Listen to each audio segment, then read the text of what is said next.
Welcome to all on a platform for Nisho academy. आज हम class 11th की political science की फर्स्ट बुक भारतीय संविधान और राजनीतिक सिद्धांत का चैप्टर सेकंड भारत के संविधान में अधिकार, इस वीडियो का पार्ट 6 करने जा रहे हैं। ऑलरेडी हमने part first, second, third, fourth, fifth playlist में अपलोड किया हुआ है, आप वहां से आके चेक कर सकते हैं ताकि आपको पार्ट 6 को समझने में आसानी हो। चलो इसे शुरू करते हैं आज के टॉपिक से।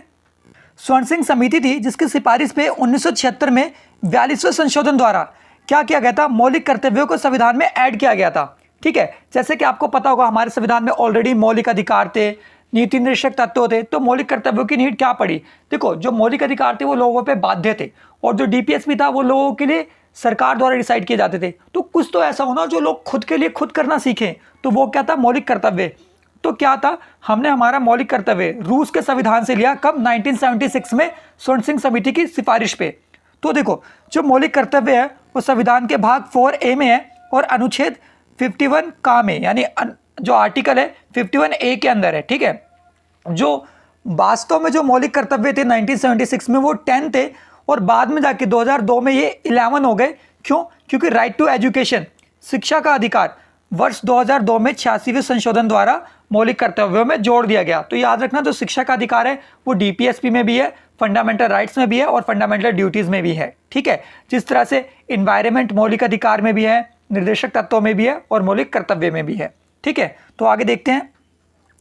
देखो, जो 11 मौलिक कर्तव्य हैं वो किस तरह के हैं, तो हम इसे शुरू करते हैं। पहला क्या है, संविधान का पालन करें और उसके आदर्शों, संस्थाओं, राष्ट्रीय ध्वज एवं राष्ट्रीय गान का आदर करें। तो जैसे कि आपको पता होगा कि जो इंडिया का फ्लैग है, हम उस फ्लैग की कितनी रिस्पेक्ट करते हैं। अगर कहीं भी हमारा नेशनल एंथम शुरू हो जाए, ठीक है, राष्ट्रीय गान शुरू हो जाए, हम खड़े हो जाते हैं, सैल्यूट करते हैं।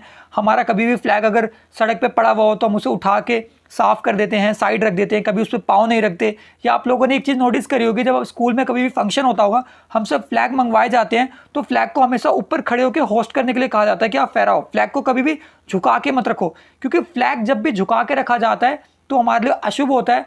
वो एक ऐसा मूवमेंट होता है जब हमने कुछ लॉस किया होता है। ठीक है, ये आपको पता होगा, कुछ समय पहले, लगभग 1-1.5 साल पहले की बात है कि सुप्रीम कोर्ट ने एक फैसला दिया था, एक जजमेंट दी थी। वो जजमेंट ये था कि अब से सिनेमा घरों में पहले एंथम सुनाया जाएगा, नेशनल एंथम, और एक नेशनल एंथम के बाद जाके मूवी शुरू होगी। तो आप देख सकते हो किस तरह से देशभक्ति की भावनाओं को लोगों में डालने के लिए मौलिक कर्तव्य कारगर है। ठीक है, हालांकि देखो, मेरे ओपिनियन में जो राष्ट्रीय ध्वज का पालन कर रहा है, राष्ट्रीय गान का पालन करना है, ये व्यक्ति का मौलिक कर्तव्य है। आप ना लोगों को बाध्य करके ये चीजें कभी नहीं सिखा पाओगे। जो नेशनलिज्म है, जो राष्ट्रवाद है, वो लोगों के दिल से निकलना चाहिए। स्वतंत्रता के लिए राष्ट्रीय आंदोलन को प्रेरित करने वाले उच्च आदर्शों को हृदय में संजोए रखें और उनका पालन करें। देखो, इसका मतलब क्या है, आप सबों को पता होगा, इंडिया का जो इतिहास है वो बहुत बड़ा इतिहास है। मैं बस कहाँ से डिस्कस करना चाहूँगा, मैं से 1857 की क्रांति से लेके 1947 तक डिस्कस करना चाहूँगा। थोड़ा सा डिस्कस करते हैं। आपको पता होगा कि हमारी आज़ादी के लिए कितने लोगों ने सेक्रीफाइस किया है, कितने मूवमेंट हुए। आपने साइमन कमीशन पढ़ा होगा, ठीक है, उसके बाद आपने भगत सिंह, राजगुरु, सुखदेव का सेक्रीफाइस देखा होगा, चंद्रशेखर आज़ाद जी का देखा होगा, ठीक है, महात्मा गांधी का एसोसिनेशन देखा होगा, सुभाष चंद्र बोस का सेक्रीफाइस देखा होगा। तो ये सारी चीज़ें क्या है, ये सारी चीज़ें हमें याद रखनी है। क्यों? ताकि हम ये फील कर सकें कि कोई नेशन हमारे ऊपर दोबारा से हमें गुलाम ना बना सके, कब्जा ना कर सके। ये सारी चीज़ें हमें एक प्रेरणा देती हैं। भारत की संप्रभुता, एकता और अखंडता की रक्षा करें तथा उसे अक्षुण्ण रखें। तो देखो, ये हम नागरिक है ना, हमारा कर्तव्य बनता है कि हम भारत की संप्रभुता, कि हम स्वयं है, स्वयं का राज है हमारा, हम स्वयं से संप्रभु है, हम पे कोई गुलामी नहीं कर सकता। इन चीज़ों का ध्यान रखें, एकता और अखंडता की बातें करें कि भारत के कोई टुकड़े नहीं कर सकता, आपस में मिलजुल कर रहें। देश की रक्षा करें और आह्वान किए जाने पर राष्ट्र की सेवा करें। ठीक है, तो बेसिकली क्या करें, जैसे कि आपको पता होगा कि हमारे यहाँ हमारी जो आर्मीज होती है, कभी इन्हें नीड पड़ जाती है वॉलंटियर्स की, तो क्या उस समय हम क्या करें, हमारी जाके सर्विसेज दें, अनपेड सर्विसेज दें। ठीक है, तो ये भी हमसे बोला जाता है मौलिक कर्तव्य के अंदर। भारत के सभी लोगों को, ठीक है, जितने भी लोग हैं, समरसता और समान भातृत्व की भावना का निर्माण करें, जो धर्म, भाषा और प्रदेश या गर्व आधारित सभी प्रकार के भेदभाव से परे हो। ऐसी प्रथाओं का त्याग करें जो स्त्रियों के समान के विरुद्ध हो। तो हमें देखो, सबसे पहले क्या करना है, हम देखो सभी सेम है, कोई अलग जाति का नहीं है, कोई अलग धर्म का नहीं है। कभी ये मत बोलना कि मैं दिल्ली से हूँ, मैं यूपी से हूँ, मैं हरियाणा से हूँ, we all are from India. क्योंकि इंडियन कॉन्स्टिट्यूशन के अंदर आपने आर्टिकल 5 पढ़ा होगा, आर्टिकल 1 पढ़ा होगा, वहाँ पे क्या मेंशन है, बेसिकली आर्टिकल 1 में ये मेंशन है कि जो भारत है, ठीक है, जो राज्य हैं, राज्य मिलकर भारत बनाते हैं, भारत राज्यों का समूह है। आर्टिकल 5 क्या कहता है, we are a citizen of India. आई कभी नहीं कहता। वो क्यों नहीं कहता? वो भी तो ये बताना चाहता है कि वी ऑल आर सेम, ठीक है, हम अलग नहीं है। सेम चीज यहाँ पे कि आप धर्म के आधार पे, जाति के आधार पे, ठीक है, राज्यों के आधार पे किसी को आपस में बांटो मत, सबके सब समान है, ठीक है। और ऐसी प्रथाओं का तो त्याग कर दो जिसके आधार पे किसी स्त्री के हृदय को या सम्मान को ठेस पहुंचे। कभी भी किसी को टीज नहीं करना, किसी लेडी पे कमेंट पास नहीं करना, क्योंकि सोचने वाली बात यह है कि आप भी किसी लेडी से ही बोर्न हो, ठीक है, तो किसी लेडी का सम्मान ना करना ये कहाँ की समझदारी है, ठीक है। तो हमारे डीपीएसपी में ये चीज़ भी मेंशन है। आप एक बात सोच सकते हो कि ये चीज़ 1976 में हमारे डीपीएसपी में क्यों डाली गई होगी, क्योंकि इससे ये चीज़ रिफ्लेक्ट होती है कि हमारी सोसाइटी में आज भी वीमेंस के साथ इनजस्टिस होता है और किया जाता है। हमारी सामाजिक संस्कृति और गौरवशाली परंपरा का महत्व समझे और उसका परीक्षण करें। तो आपको पता होगा भारत का इतिहास कितना बड़ा है, भारत की संस्कृति कितनी अच्छी है। राजस्थान का एक अलग कल्चर है, दिल्ली का अलग है, यूपी का अलग है, हरियाणा का अलग है, बट सबके सब मिलकर रहते हैं, तो सबों का सम्मान किया जाना चाहिए।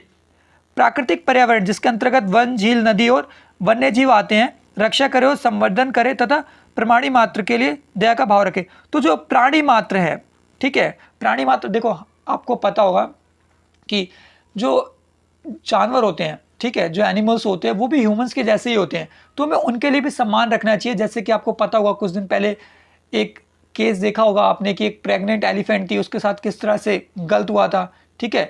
तो आपको पता हो केरल के अंदर उसे पटाखे खिला दिए गए थे, देन उसका अंदर जाके एम्ब्रो जो बेबी था वो ब्रस्ट कर गया, मतलब बेबी को भी प्रॉब्लम हुई और पटाखा फट गया, उसे भी प्रॉब्लम हुई। तो हम ह्यूमंस हैं, हमारा मौलिक कर्तव्य बनता है कि हम जानवरों को भी सेम ट्रीट करें, ठीक है। वैज्ञानिक दृष्टिकोण से मानववाद और ज्ञानार्जन तथा सुधार की भावना का विकास करें। तो ये हमारा कर्तव्य बनता है कि जो साइंटिफिक चीज़ें हो रही है हम उसको प्रोत्साहन दें। अगर इंडिया गगन मिशन लॉन्च कर रहा है तो हमारी रिस्पॉन्सिबिलिटी बनती है कि हम हमारे साइंटिस्ट को मोटिवेट करें, ठीक है। क्योंकि देखो जब तक रिसर्च नहीं होगी, ठीक है, डेवलपमेंट नहीं होगा, सीधी सी बात है। सार्वजनिक संपत्ति को सुरक्षित रखें और हिंसा से दूर रहें। तो सार्वजनिक संपत्ति, देखो हम लोग घूमने जाते हैं, हिस्टोरिकल मॉन्यूमेंट्स होते हैं, वहाँ पे बहुत अच्छी चीज़ें होती है। बेसिकली जैसे मैं दिल्ली से हूँ तो मैंने कुतुब मीनार विजिट किया, वहाँ पे मैंने क्या देखा, बहुत से बच्चे लिख के आते हैं डैश लव डैश, या लिख के आते हैं आई एम डैश, ठीक है, मतलब फालतू की चीज़ें लिखते हैं, यूजलेस। आपको ये बात पता होनी चाहिए वो आपका हेरिटेज है, सम्मान करना है उसका आपको, ये सबके लिए। वहाँ पे लिख के आप क्या दिखाना चाहते हो कि आप XYZ पर्सन से बहुत प्यार करते हो या आप अपना नाम फेम करना चाहते हो? नहीं, ये सारी चीज़ें गलत है। सार्वजनिक संपत्ति है, सबके लिए, सम्मान करो, उसकी रिस्पेक्ट करो और हिंसा से दूर रहो। तोड़ फोड़, कुछ लोग क्या होता है, अरे ये पुरानी चीज़ें, एंशिएंट चीज़ें तोड़ के ले चलते हैं यहाँ से, नहीं, वो सबके लिए, ठीक है, वो हमारे इंडिविजुअल्स के लिए नहीं है, हमें समझना चाहिए। व्यक्तिगत और सामूहिक गतिविधियों के सभी क्षेत्रों में उत्कर्ष और बढ़ने का सतत प्रयास करें, जिससे राष्ट्र की प्रगति और निरंतर उपलब्धि की ऊंचाइयां छू ली जाए। तो हमें क्या है, हमें कांस्टेंट एफर्ट करने हैं ताकि हम चीज़ों की प्राप्ति कर सके। मैं सिंपल सा एग्जांपल देता हूँ, आप अभी 11th में हो, कांस्टेंट एफर्ट करने हैं कि 11th में अच्छे मार्क्स है, 12th में अच्छे मार्क्स है, वहाँ पे ही नहीं रुकना, आगे जाके अच्छा करना है, करियर बनाना है अच्छा, और नेशन को सर्व करना, ये हमारी ड्यूटी बनती है। ओके, लास्ट देख लेते हैं हमारा मौलिक कर्तव्य क्या है, फंडामेंटल ड्यूटीज क्या है हमारी। 6 से 14 वर्ष के बच्चों के लिए मौलिक कर्तव्य के तहत सर्व शिक्षा अभियान दिया गया है कि सभी व्यक्तियों को, मतलब जितने भी बच्चे हैं ना, जितने भी व्यक्ति हैं, वो अपने बच्चों को सर्व शिक्षा अभियान के तहत स्कूल भेजेंगे। टीचर की रिस्पॉन्सिबिलिटी बनती है कि वो बच्चों को अच्छी एजुकेशन वहाँ प्रोवाइड करवाएंगे। तो ये कब हुआ था? 86वें संशोधन द्वारा हुआ था, 2002 में हुआ था, ठीक है। तो यहाँ पे आपका चैप्टर खत्म हो गया। हम नेक्स्ट यानी 3rd चैप्टर के साथ, इलेक्शन वाले चैप्टर के साथ जल्दी ही मिलेंगे आपसे। Keep loving, keep supporting team Nisho academy. Kindly like, share and subscribe your own YouTube channel and hit the bell icon for more upcoming updates, and you can also follow us on Instagram. Thanking you for watching our video.